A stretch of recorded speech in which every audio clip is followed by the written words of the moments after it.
Devlin, Untamed. 5, 4, 3, 2, 1.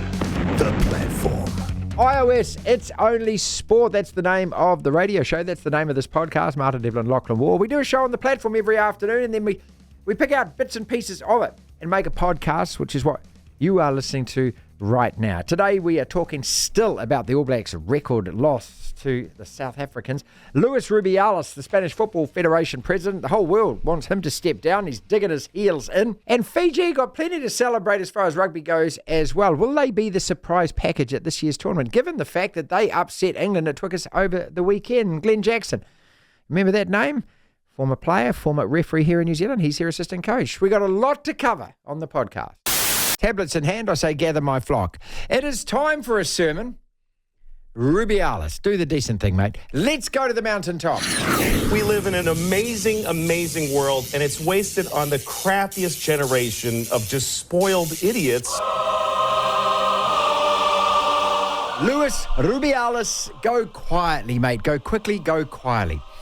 Does the Royal Spanish Football Federation president have any chance at all of maintaining his position and staying in his job?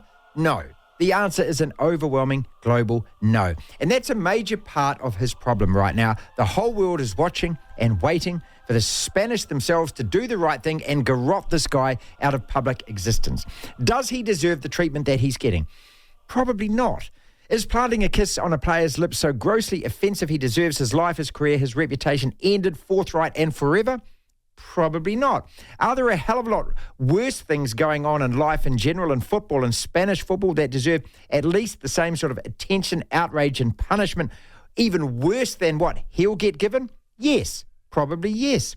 The financial fair play shenanigans going on, the fact that the Saudis are about to permanently change everything about the game so many of us used to love and are now fast falling out of favour with, the constant on-field badgering of the referees, the play acting, the diving in the penalty area, all of those things, if FIFA were even interested, deserve the Rubiales treatment. But none of those will get the same microscope that he's now under. Nowhere near it. Far too complicated, far too much cash involved, far too many backhanders buying, far too much complicitness. Now, I'm in no way undermining or in any way dissing what Jenny Hermoso, the player who was on the end of the kiss, feels, or the fact that Rubiales took such liberties planting the passion on her lips post the Women's World Cup final. On the surface, it could easily perhaps have been a simple case of happiness and exuberance. But it's his subsequent attitude, defiance and refusal to play the cancel culture game that has ultimately cost him. If he had apologised, if he had genuinely shown some remorse, he may have gotten away with it. But no. Instead, he doubled down. He lied. He blatantly lied. He created a falsehood saying that she had 100% consented to what he did, which is just simply not true. Then the pile-on happens. The World Cup winning players will threaten to boycott. FIFA suspends him and the Spanish Federation and order an investigation. The pressure comes in from all over the world, from all quarters, and there's only one inevitable outcome. He either resigns or he's forced to leave. Should he have been made a scapegoat for the Spanish Football Federation, the ongoing problems between the way that they treat their female players, the sexism in that society and everything else? Probably not. But that's the outcome, and scapegoat, he has become one. Devlin. What do you want? We want information. Information. You won't get it. The Platform. And I know that the Spanish story is just, it's gone global. Well, yes, I think it's been global for some time. But, I mean, we've got so many extra storylines around it. Yeah. I mean, this is a bloke, the Luis Rubiales guy would just be stoked waking up, reading the paper, going, it's me, I'm all over the place. But, you know, they're not really good storylines. But anyway, a fair few, as I say, involving the Spanish football president, Luis Rubiales. First off, the Spanish High Court prosecutor has ordered a preliminary investigation into whether he might have committed an act of sexual aggression when he grabbed player Jenny Hermoso and kissed her on the lips after Spain's victory in the FIFA Women's World Cup final. As well as that, leading officials within the Spanish Football Federation asked Rubiales to resign. They're asking him to resign. No, step down. Get out of here. We don't want you here. As well as that, and this is probably the most comical of all, the mother of Rubiales started a hunger strike in a church in southern Spain in defence of her son, who of course is under fire, plenty of fire, red hot, yellow fire. trying to think of a pun involving bulls charging at him, but never mind. According to state news agency in Spain, EFE, Angelis Bejar, Jesus, it's a hard name to pronounce. I hope I did that well. Says that she would remain on hunger strike. She was speaking to Spanish news agency EFE. She would remain on hunger strike night and day until a solution is found to the inhumane hounding of her son. Well, you might be on hunger strike for a while there. All right, to some more New Zealand-based news. Liam Lawson will remain in Formula One until Daniel Ricciardo returns to full fitness. Ricciardo has a broken hand, which meant that he couldn't race in the Dutch Grand Prix this weekend just been. It's been confirmed that Lawson will race this coming weekend's Italian Grand Prix at the famed Monza circuit. He will be racing for AlphaTauri again. This, of course, follows on from his 13th placing in the Dutch Grand Prix. The Tall Blacks have beaten Jordan 95-87 in overtime in their second game at the men's FIBA Basketball World Cup in the Philippines. This followed on from their defeat to the USA. New Zealand now have a win and a loss and remain in contention for the second round. They take on Greece. That is very late tomorrow night, very early Thursday morning. I mean, it's 12:40 a.m, so technically it's Thursday morning, but you can stay up and it feels like a night time. By the way, the Tall Blacks had a 4-point lead with about 30 seconds to go. And a 4-point play from Ronde Hollis-Jefferson from Jordan is what forced overtime. Got fouled in a 3-point shot, made the 3, hit the free throw, 85 all, went to overtime. All right, Scott Barrett has been cleared to play in the All Blacks Rugby World Cup opener against France next Saturday morning. Barrett fronted an independent World Rugby judicial overnight after he was shown 2 separate yellow cards against the Springboks on the weekend. On review, the on-field decision to show a yellow card was not upgraded to a red. The independent disciplinary committee deemed 2 yellow cards were sufficient punishment. Speaking of the All Blacks, they've fallen to 4th on World Rugby's global rankings because World Rugby seem to think they need to change the rankings after every single game. So the All Blacks now sit 4th. It goes Ireland, the Springboks, France, us, then Scotland. Scotland are 5th. Right, John Herdman quit his job as coach of the Canadian men's national team. His resignation has come too late for New Zealand football. This, of course, was the man who was linked with the All Whites job, supposedly was the front runner, and then seemingly turned it down. Well, he's quit the Canadian men's side, but he's leaving the international arena altogether to coach Major League Soccer club Toronto FC.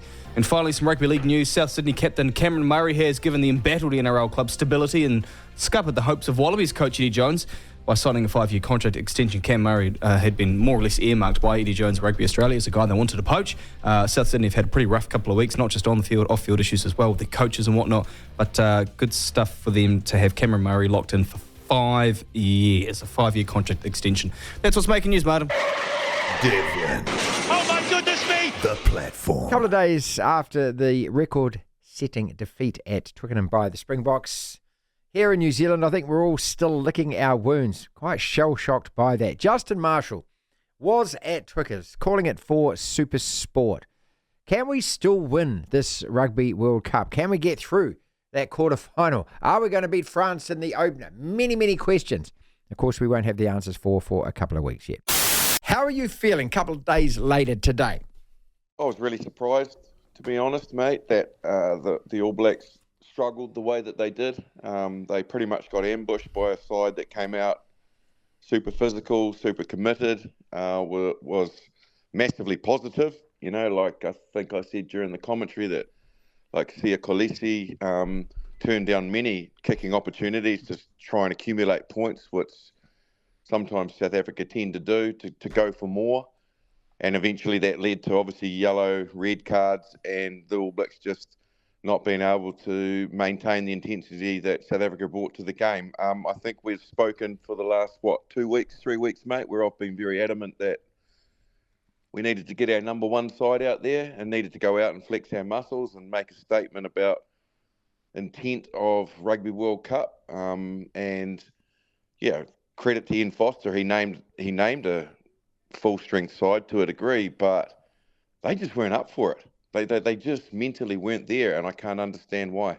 Justin, Ian Foster says afterwards that we were rusty. Look, I get really frustrated at comments like this, and I wanted your reaction to it too. Look, our main guys hadn't played since July the 29th, but you're a professional rugby player. We get told you can only play 5 games of Super Rugby, then you've got to have a rest. I just don't think rustiness is ever an excuse. And also another one was that, this is a young All Black forward pack in the second half. Mate, if you've got an All Black jersey on, again, I don't believe there's an excuse. You're either fit to play as an All Black or you're not fit to play as an All Black. In that case, don't get on the field. Do you feel the same way? I do. I don't disagree with the fact that you bring Brodie Retallick and Cody Taylor and Shannon Frizzell back into the mix, who were very prominent at Mount Smart Stadium. All of a sudden, that's a different looking forward pack, So, yeah, there will be some adjustment in physicality. There will be some adjustment in the way that they have a different style of intensity because, particularly Frizzell, was been an absolute revelation. I thought our back row really, really struggled. Artie's probably the quietest game he's had in a very, very long time. Sam Cane couldn't get himself into the game, and obviously Jacobson was a victim of Scott Barrett's yellow card. So, they didn't have the same dynamic as what they did, a month earlier. So you could throw that into the mix. But yes, I am with you to a degree. At the end of the day, there was players out there that were actually putting that shirt on and going out and getting an opportunity to start a game for the All Blacks by being impressive, by fronting up, by being physical, by being tough, by being All Blacks to start a World Cup game against France in a couple of weeks' time. So they had everything to play for and nothing to lose. But you would have to say, no, that there was nobody that really obviously wanted to grab the game by the scruff of the neck and say, hey, let me lead, like a lot of their players did. And that's a bit of a worry, to be honest. 81 tests for the All Blacks. He's at the World Cup covering it for Supersport out of South Africa. Justin Marshall with us. How much of a worry is it, or can that be dismissed as a one-off really bad performance, given the fact that you're never going to win a game against them with 14 men in the second half? And Scott Barrett, now we know, is able to play against France. That red card hasn't been upgraded. There's no ban attached to it or anything like that. But, we go from Mount Smart to Twickenham, and then, I suppose most of us are just trying to figure out in our heads, well, which is the real All Blacks side and which is the side that's going to turn up in 2 weeks' time, September the 9th in Paris? Capability-wise and the way that we can play, I don't think it's a big problem. I think the bigger picture is the fact that this side, all of a sudden, after one test match, regardless of how disappointing the performance was, doesn't become a poor side. And they are more than capable of winning this Rugby World Cup, should they find their feet again. And at the moment, they shouldn't be hugely doubting themselves. What they have shown, and I did mention it during commentary, I said, look, the thing about the All Blacks is they're going to lose this test match. That's quite evident. But I said the problem for them is if they don't try and show something in at least the last quarter or whatever, the rest of the world are watching this game. It was the only game that was on a Friday night. All the other games that were played over the weekend were all Saturday, Sunday fixtures. So every other international side that are looking at the All Blacks hitting this Rugby World Cup were watching their performance, but they were watching, more importantly, what was frustrating the All Blacks and not allowing them to play. And they were gathering information from it, going, okay, well, they don't like this and they don't like that. They really struggled with this part of the game. And so they're all of a sudden getting confidence that the All Blacks aren't invincible, that they are vulnerable. And, it worried me that there was no counterpunch at all over 80 minutes. There was nothing that really encouraged you to say, all right, shit, they're having an off day. But ultimately, there's still enough there. We saw that 20 minutes or that 15 minutes or that half an hour or whatever of what we're capable of. It didn't show any of it. The South Africans actually put us into our shell that much that it's encouraging for the rest of the world to go, we can shut this team down. Let's re-look at that game that South Africa played against us and see why. On the other side of the foot, though, Marty, obviously the All Blacks will be going, why did that happen to us? And why didn't we adjust? And why didn't we throw some punches? And hopefully they'll be better for it. And all of a sudden they find a way, when they do get under that type of pressure, that they can fight their way out of it, unlike they did at the weekend at Twickenham. To hear the full interview, download the platform at the App Store. Via Platform Plus, you can go back and listen to the whole show and all of the interviews in full. The Tide 5. 5 separate sporting topics, 60 seconds on each. Before we go to the ATM podcast, Mark Watson joins us for episode 51. When the ding goes, we go on to the next topic. Gary Steads says 2 weeks to go till the team is named for the One Day World Cup. A couple of months till the tournament kicks off. Kane is going to be given every opportunity. Tall Blacks beat Jordan. You impressed with that? The Tongan Tour. Taniela Tupou says the Wallabies used a different game plan versus France than what they'll be using at the Rugby World Cup. Eddie Jones says, we didn't want to show too much, mate. You believe that? Kimberly Downs has written a great piece on the One News website about sulky All Blacks in Germany, not wanting to front up and do media duties. I want to talk about that. Rubiales. Let's start with him. We spoke about that earlier in the show. Again, it's just a no-brainer from here, is it? How do you say in Spanish? Get gone. Goodbye. See you later. Sayonara. Move on. Because that's all that needs to happen now. Somebody in authority just has to make this decision. And if he won't make it for himself, then make it for him.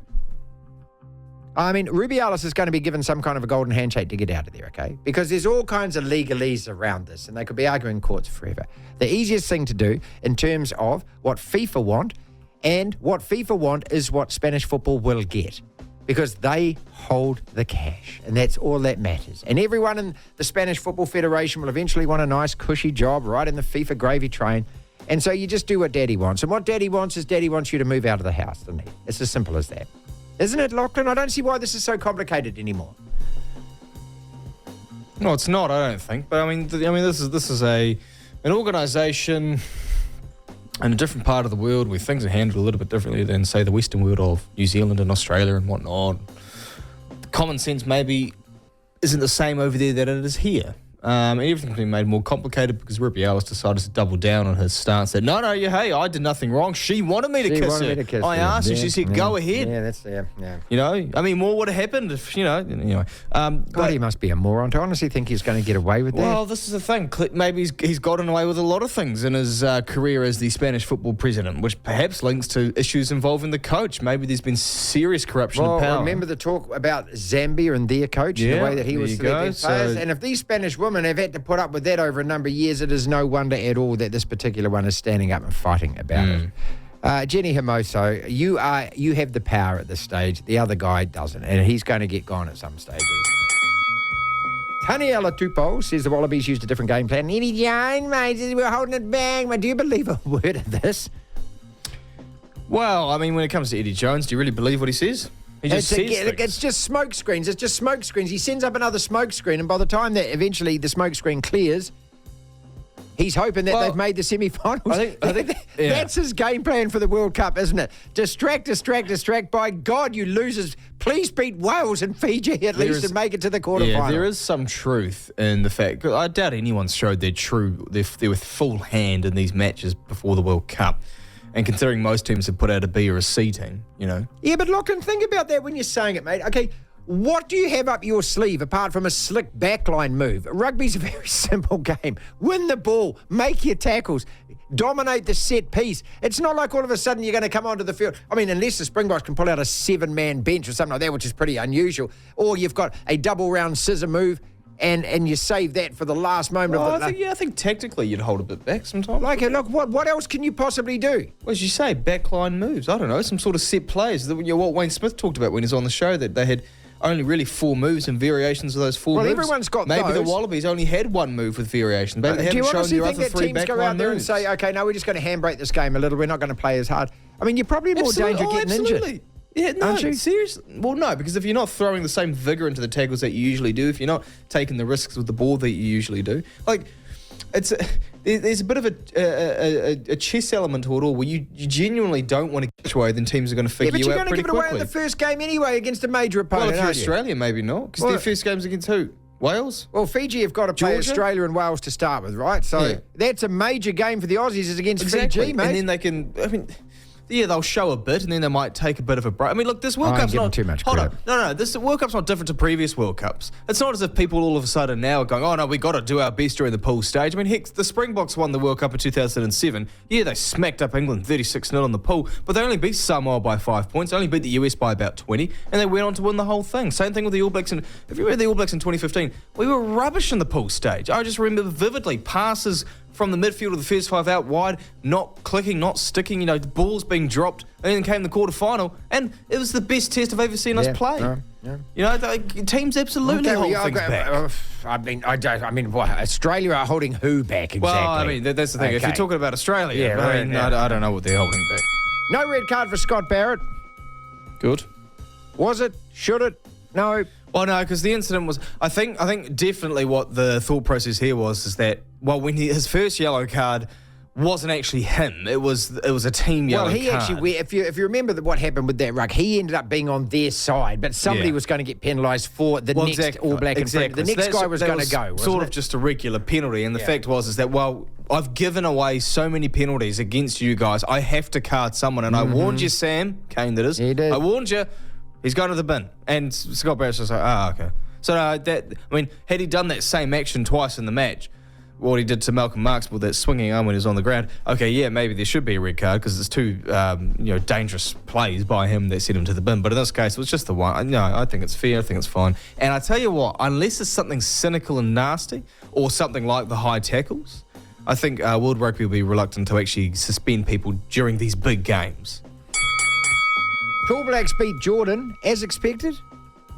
Well, they're better than Jordan, at we've least in the beaten them world before rankings. a couple of times. I'll tell you what, though, they made tough work of it. Yes. Up early, Jordan sort of came back, and then the Tall Blacks opened up a lead in the fourth quarter. Then all of a sudden, Jordan forced overtime. I mean, we're an 8-point lead, mate. Yeah. Going into that fourth quarter. Yeah. And a terrible play with 10 seconds left where the guy, I can't remember who Yanni Witzel. Well, and their player who was Rondé Hollis Jefferson. Yeah, it was an NBA player. And what he did was he came down the court. He had an open three, not a great three-point shooter, but he had an open three. At that stage, our guy, back off and let him shoot it. We'd still have a 1-point lead, get the ball back. By one with less than 24 and seconds. And they have to foul us. There you go, okay? So that was just a dumb play. Yeah, we probably made it more difficult for ourselves. Yeah. Probably won't beat Greece, but yeah. And Kimberly Downs, who is in Germany with the All Blacks at the moment for One News, written a thing on their website. And she talks about Sam Cane saying it's a horrible feeling in camp. And she writes a comment. She says, plenty of players don't like fronting up to the media after a loss. Plenty of All Black players. She says, it's very obvious at the moment how much of a concentrated effort they are making to avoid us. I just think this is weak. It is weak of the All Blacks and those players. This is where you need to front up. You've just had your pants pulled down, a record loss after 120 years. And now you won't front up to your fans? Come on. I mean, this is when New Zealand rugby, you've lost it. Watto is exactly right. It's the tail wagging the dog. Look at sport all around the world. Look at American sport. You have to front. It's part of your contract. I mean, the fact that they sign these guys for hundreds of thousands, millions of dollars in some cases. Rico Ioane had a big contract in Japan. Oh, no, we've signed him for 4 years. Have you seen him since? I mean, how much media has that guy done since? You can't get near him, right? Yeah. He barely fronts for the Blues. Hates it. Part of your job is to sell yourself and your sport. And if you're not prepared to accept that, go and get a job doing something else then, mate. But I just think that for the All Blacks to shun, hide, sulk, sneer. Remember last year after the loss to Ireland, watching their faces walk onto the bus after that press conference was cancelled and just giving it the eye and the stink eye and everything else. It's just grow the hell up. Act like adults. You lost, okay? Well, what have you achieved as well? Well, you've achieved nothing. Most of you have achieved nothing. Most of you. I could go through 4 or 5 names of that team who are legendary All Blacks who played 100 games, who've won a lot of tests. Yeah. Most of you have won nothing. Nothing. You've done nothing. Yeah, you haven't done anything about 4, 5, 6 years. You're going to be another bunch of losers who never won a World Cup in the next few weeks. That's what it looks like. Yeah. And what, you expect us all to be little lapdogs going, oh my God, I love your Instagram post. Bugger off, mate. Front the hell up. Yeah. It's part of your job. Front when you win, front when you front lose. When you Face lose. the music. Look, when you lose like that as well, I mean, Dane Cole said there's a lot, Dane Cole's might have been Ian Foster, said there's a lot of bruised egos coming off that field. Good. Well, you should Your be. ego should be bruised. Now, if the media asks you a question you don't like, bite back. Sure, do whatever you need to do. But look, you went out there, you got embarrassed. When you embarrass other teams, you want to run around and jump around and celebrate. You want all the attention in the world at that stage. This is a bit more, sounds a bit morbid, but when the gun gets turned on you, where are you? You're running away. You're running away, yeah. Like, come on. Luis Rubiales. Remember the name. This guy is global news at the moment. The Spanish Football Federation president, El Pasha. The guy that grabbed her moto and planted a kiss on the lips. Everyone wants this guy to step aside to resign. Why the hell won't you, mate? Miles, I thought that the guy may have got away with it if he had fronted and apologised immediately afterwards and said, hey, look, okay, I'm overcome by the moment. It was just a celebration thing. I didn't mean any harm by it. I'm very sorry to the player, and it was inappropriate. But the moment that he came out and he said, oh, no, I asked her beforehand and she said yes, and he lied and tried to wriggle his way out of it, he's got to go, doesn't he? 100%. I mean, this is the whole thing, but hey, on the surface of it, I agree 100% with you, Martin, which is not often that we do that. No, that's true. But if he'd just said, oh, look, I got carried away with it, but he didn't. He justified himself. He's gone back. He did and we've seen this over history, blokes who get done for domestic violence or for rape, and then they try and attack the character of the person that they've offended against. He's doing exactly that. But I think, on the surface of it, hey, it was, you get carried away. If he'd have really taken on and really been contrite and apologetic, but the reason it's got taken off so much is he epitomises the entitled arrogance of the Spanish FA and maybe of a lot of Spanish men that still feel in that way. I'm not tarring them all with the same brush, but are we allowed to say that nowadays? I'm not sure. Anyway, but so he's just epitomising it. We saw it with their coach. We saw it with the whole hierarchy of it. I think the government now sort of, I think it was the vice president or someone's coming out saying, or deputy prime minister, taking a case of sexual assault and all these sort of things. Maybe that's going a bit far, but the guy's got to go, and he's just showing now that he hasn't read the room. He's just creating more and more issues, and I think that there's incidents over the years have built up to this moment and they've seized upon it. And it could have been diffused straight away. But when you look at it, though, he grabs her by the head and, it's like, give him a hug, mate. It's this entitled arrogance. It's entitled arrogance, the way that he did it. And I think that just epitomises the rulership of football, to be perfectly honest. All right, see, both you and me come from a position where I don't think either of us could be accused of wokeness in a lot of areas of our life, and I refuse to be labelled or painted in that way because of this. I just think it is a basic human right of anybody, and I don't care how big, small you are, what gender or what pronouns you use. Your own physical body, your own space is sacrosanct, and you're allowed to demand that as a human right. No one else has a right to touch you, to kiss you, to grab you at any time. Now, obviously, those aren't hard and fast boundaries because, there are moments. And when it happens in a game of football, you've been on the terrace as well. I've hugged and kissed men at Old Trafford that I've never seen again. Oh, mate. And that's what happens. I understand that side of it. But this goes further than that. I totally agree with you. And that there just seems to be something underlying about this where there's an abuse of power as much as anything else. But it's also, I think you used the right word, entitlement, that I can do what I like and I can do what I like with you. And it's a kind of a creepy element to it.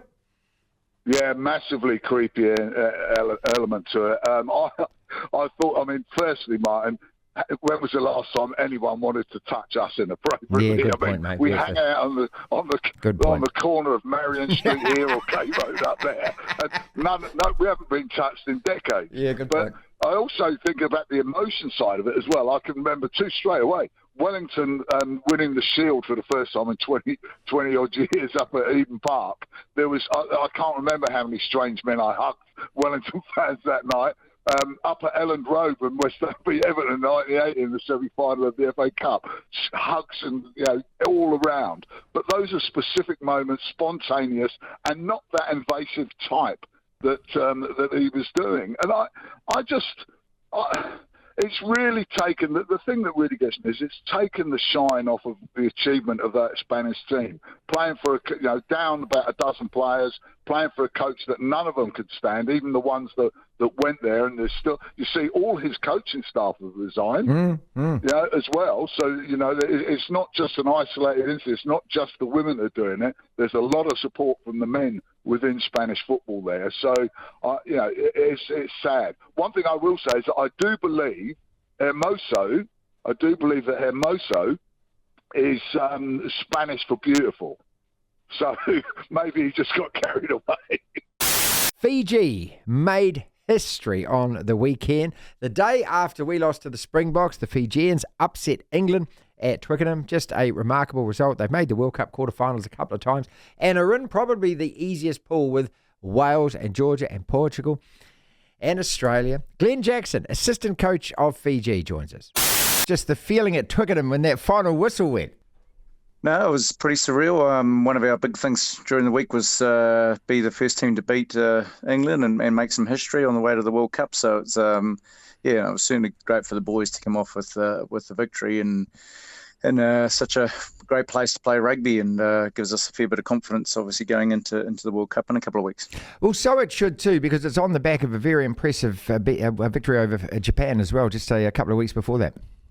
Yeah, well, you had the PNC, which, we won 3 games with Samoa and Tonga and Japan, so it gave us a fair bit of confidence coming out of that. Then we played France last week, and I thought the boys actually played pretty well against France, but they're a big old team. And then, then to finish with that game, it's been a really good build-up for us, and having the boys together for 8 weeks already, it sort of gives us a real good chance to work on things that you don't do in smaller campaigns with the Fijian boys.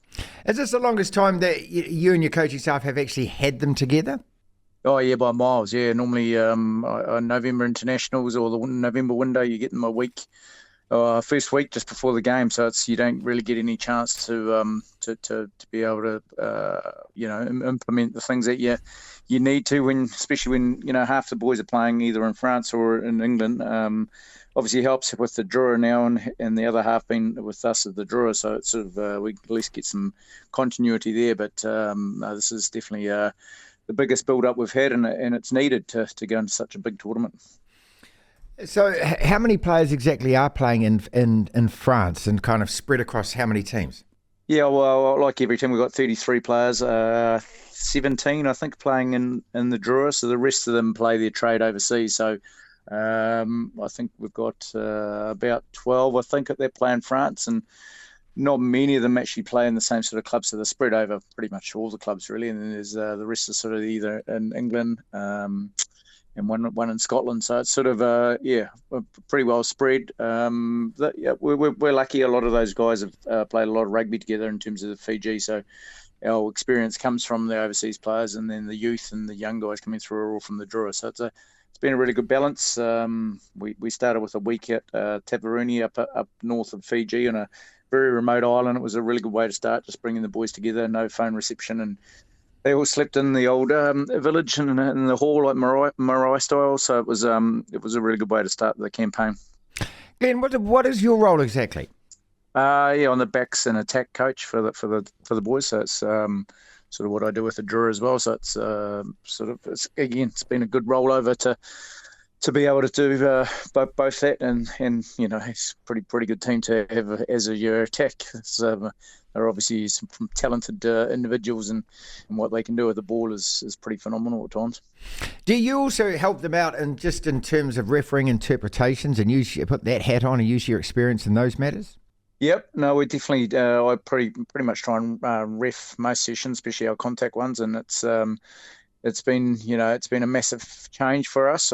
We gave 7 penalties away in the weekend, and our target's sort of below 10, so 7 in any international and test match, especially, has been awesome. I think it's the last 3 games we've actually been under 10, so it's a massive goal for us.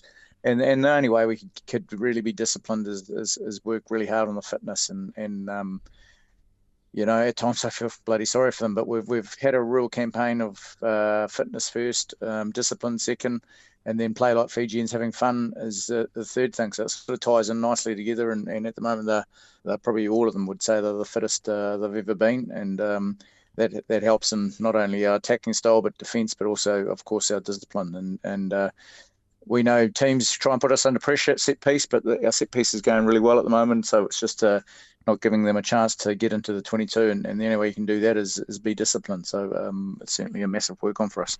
What is the improvement that you've seen to be able to get to a stage where you can go to Twickenham and create history like you did on Sunday?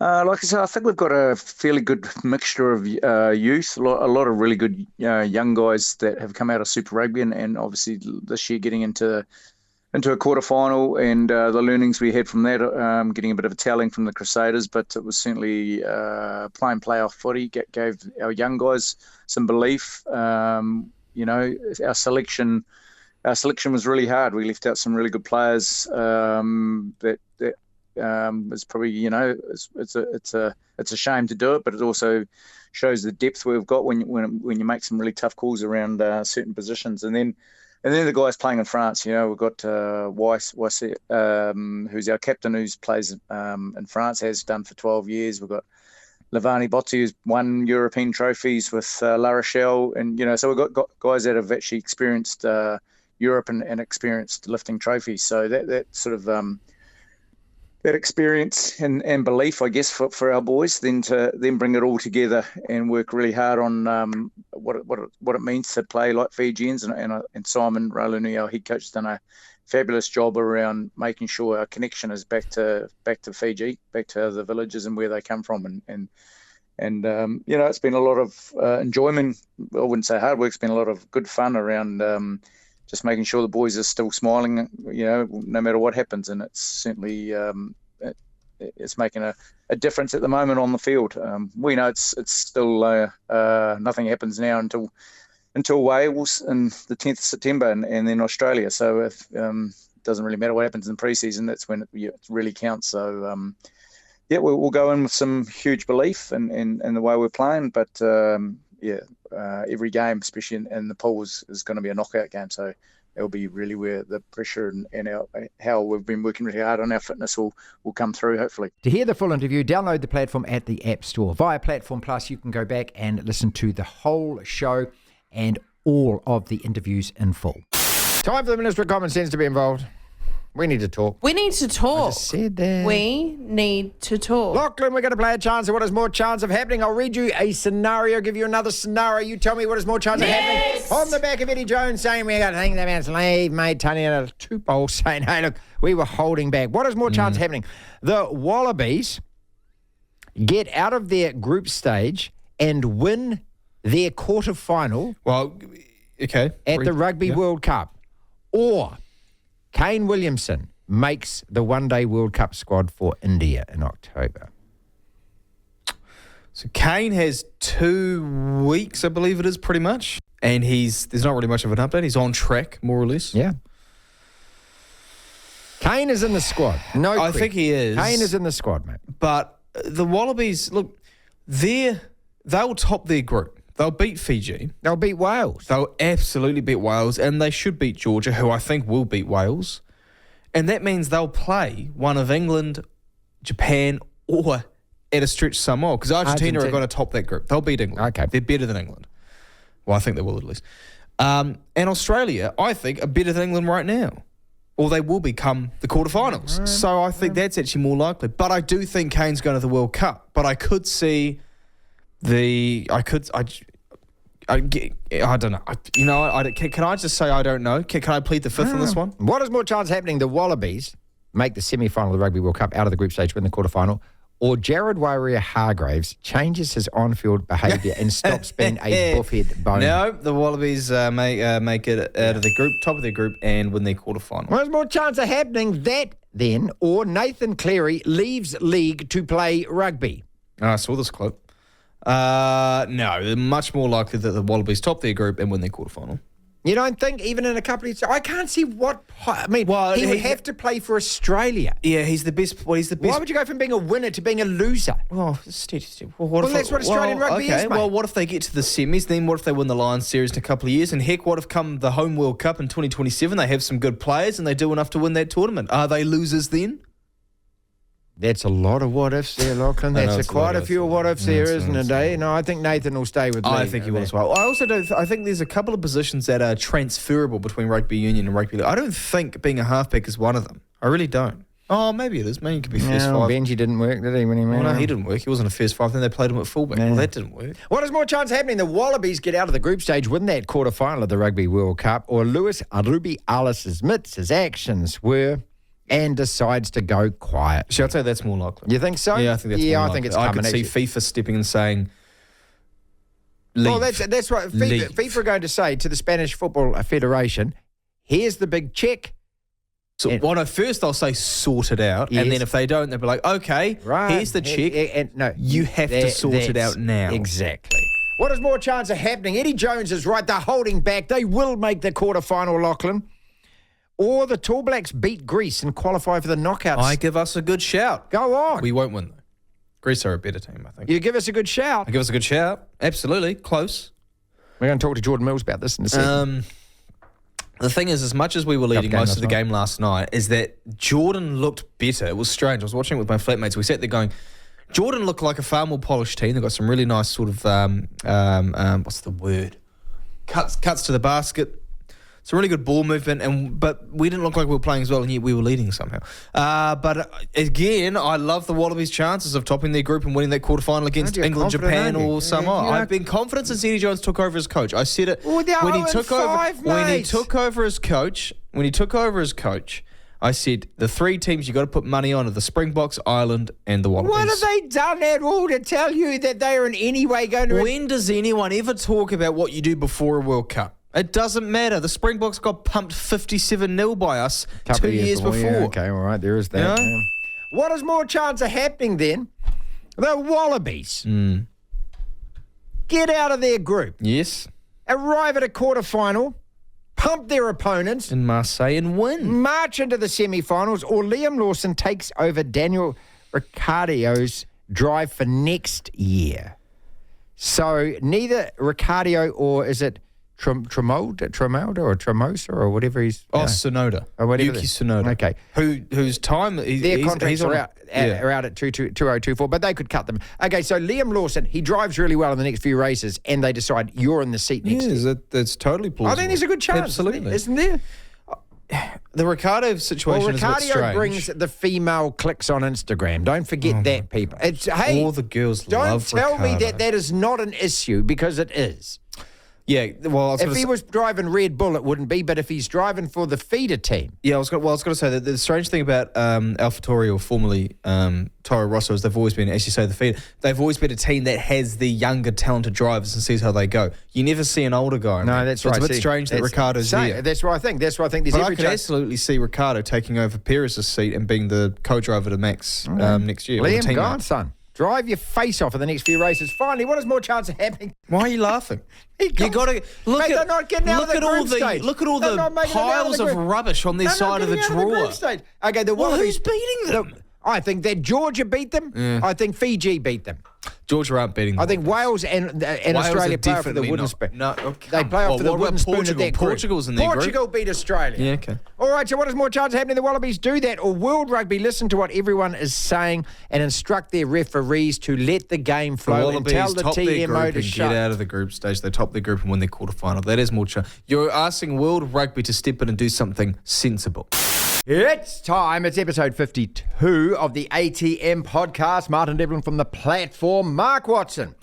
Lisa Carrington. Speaking about somebody who is winning, this is just ridiculous now, isn't it? And I say that, with just awe and wonder. 5 gold medals, and there's going to be more gold medals next year, we know that.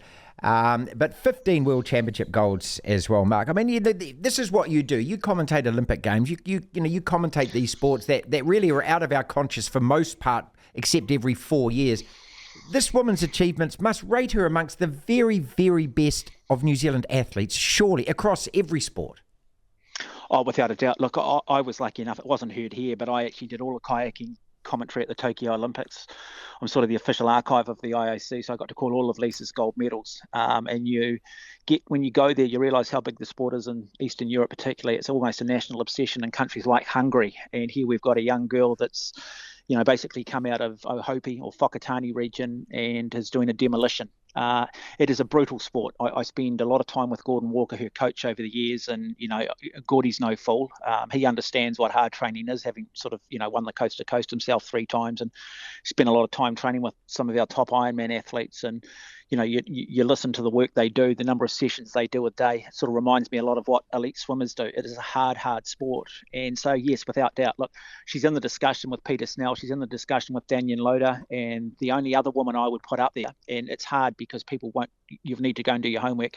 The only other genuine female athlete I sort of would put up there would probably be Erin Baker. Susan Devoy. What about Susan Devoy winning 8 British Opens and World Championship, 4 World Championships? My apologies. Like, there's certainly another one you can throw into that discussion. But look, it's hard when an athlete's competing in the here and the now for us to genuinely put greatness around us. Sometimes you need to be out of the sport for 10 or 15 years and then your legacy is well and truly remembered.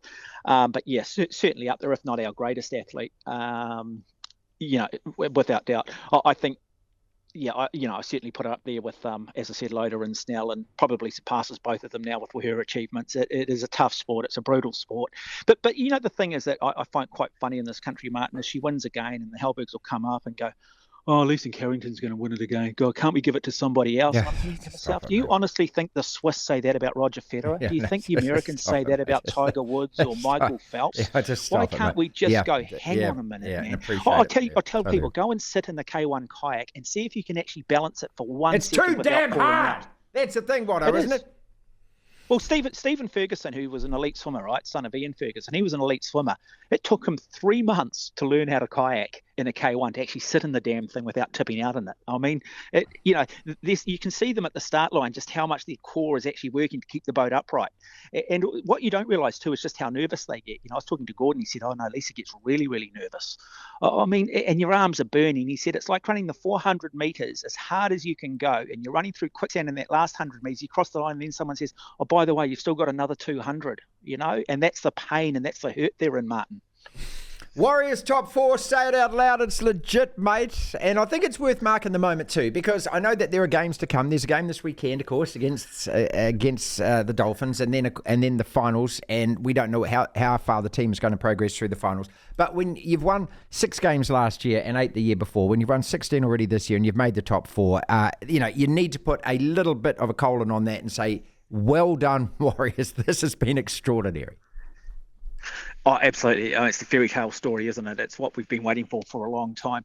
For so long, we saw it with the Kiwis in 2008 winning that Rugby League World Cup. But, I look at the All Whites in 1982 going on the run. I look at the America's Cup. I look at, waking up and watching the Dixons and the Allison Rose winning the New York Marathon. And we've always just had these moments in our sporting history where we just get that sense of nationalism, where we do the unthinkable. And it's the Warriors this year doing that. And every game is a sellout now.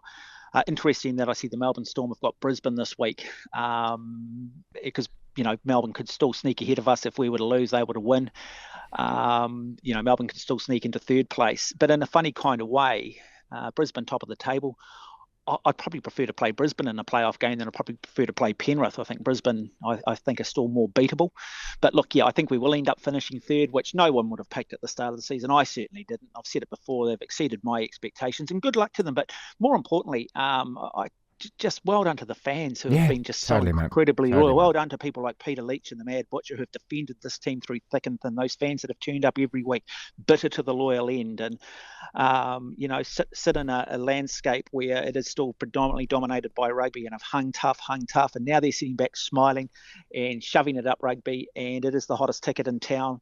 The atmosphere is amazing. I haven't seen crowds singing. I haven't seen crowds. That's not who we are. But the Warriors are now making this team in the NRL look a lot more like the English Premier League in terms of the way the fans get themselves engaged. That's our podcast for today. Thank you so much for listening. If you want to listen to the entire show, 1 till 4, Monday to Friday, download the Platform app, and via Platform Plus, you can go back and listen to whatever shows over however many weeks at your leisure, at your listening pleasure. Platform Plus. First thing to do, though, is download the Platform app. Devlin. That is a disgusting act. The Platform.